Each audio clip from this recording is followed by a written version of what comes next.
Navy Fedra. In today's video, we are going to learn how to add joint owner on Navy Fedra. The process is quick and simple. In step number 1, both the primary account holder and the new joint owner must visit a Navy Federal branch together to verify identity.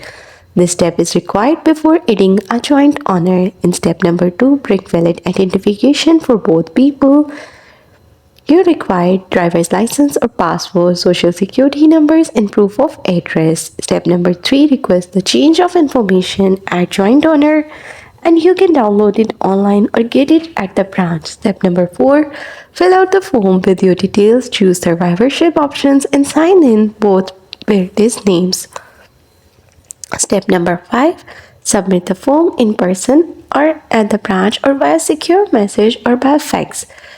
Usually just a few minutes at processing time. After approval, the joint owner gains full access to the account.